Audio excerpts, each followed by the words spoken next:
Society that has adopted these systems have failed by the measurement of God. We sit silent. We study economics.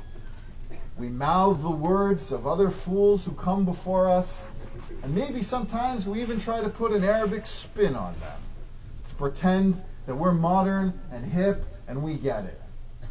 And so it is that we make cartoons of our religion, because we don't understand it, we don't defend it, and we don't explain that what God has given us is a roadmap to address the fundamental inefficiencies in man.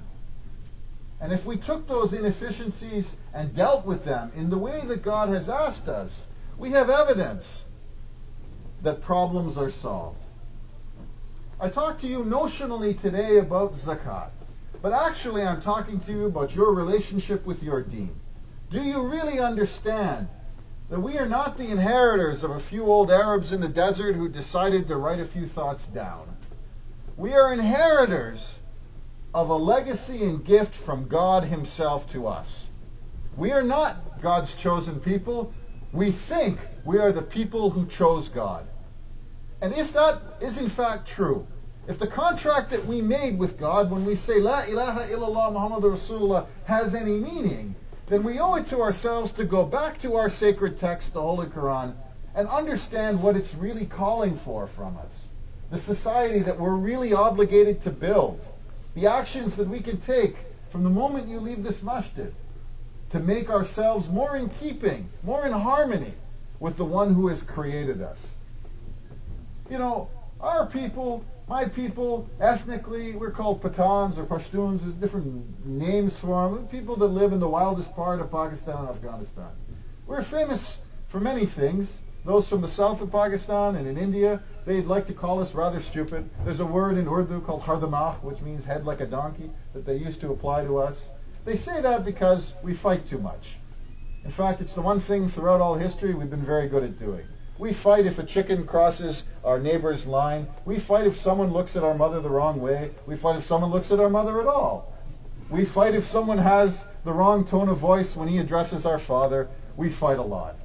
And so for this reason, for most of our history, we tend to stay to our own lands and in the mountains with no plumbing or electricity. And we tend to be happy with our families who respect us, those who fight on our behalf in our fellow clans and tribes, and even sometimes the people we fight against to bring us enjoyment, because that is who we are.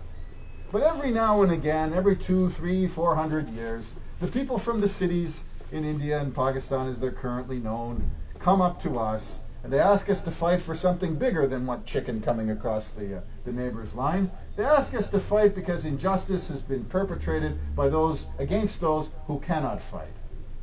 And so the saying is that the Pathan has now come down from the mountain.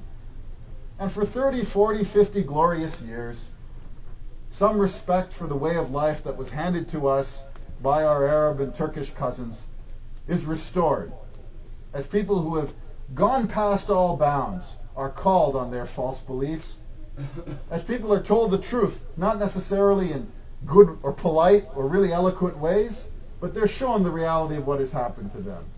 Our people are primitive, our people are probably stupid, and yes, our people fight too much. But the one thing that they are respected for, every now and again, is to put justice back in the hands of those people who deserve it.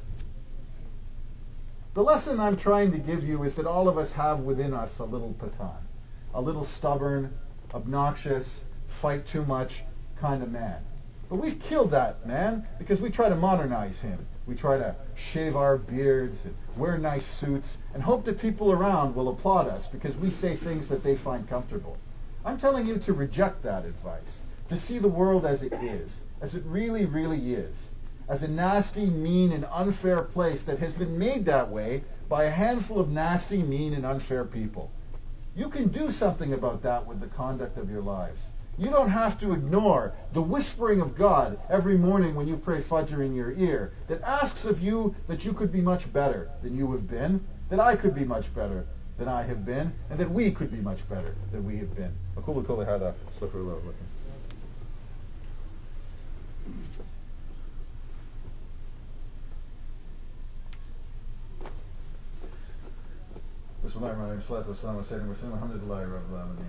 We love our Prophet not because somebody ordered us to love our prophet.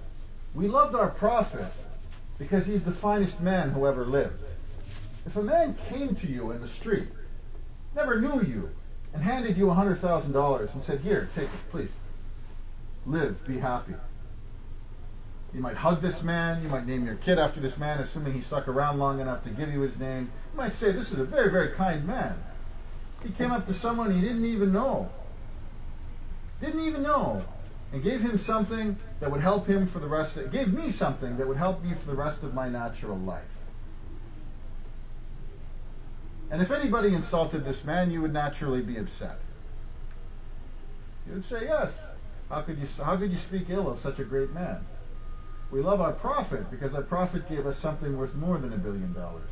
Our prophet suffered that we may know something that would make our life valuable, beautiful, and whole while we were here and after we were gone. But the man was beaten, abused, lied to, all for completely irrelevant reasons, all for things he could easily have made go away. He was already good looking, he was already popular, he was already from the right tribe. All of it was completely unnecessary in the view of a capitalist or a communist or a Bill Clinton or that type of a guy. Go along, get along, work with the system the way it is. Maybe, throw a few charity dinners for a few people from time to time. People say you're a good guy. No, that's the easy way. That's the cheap way.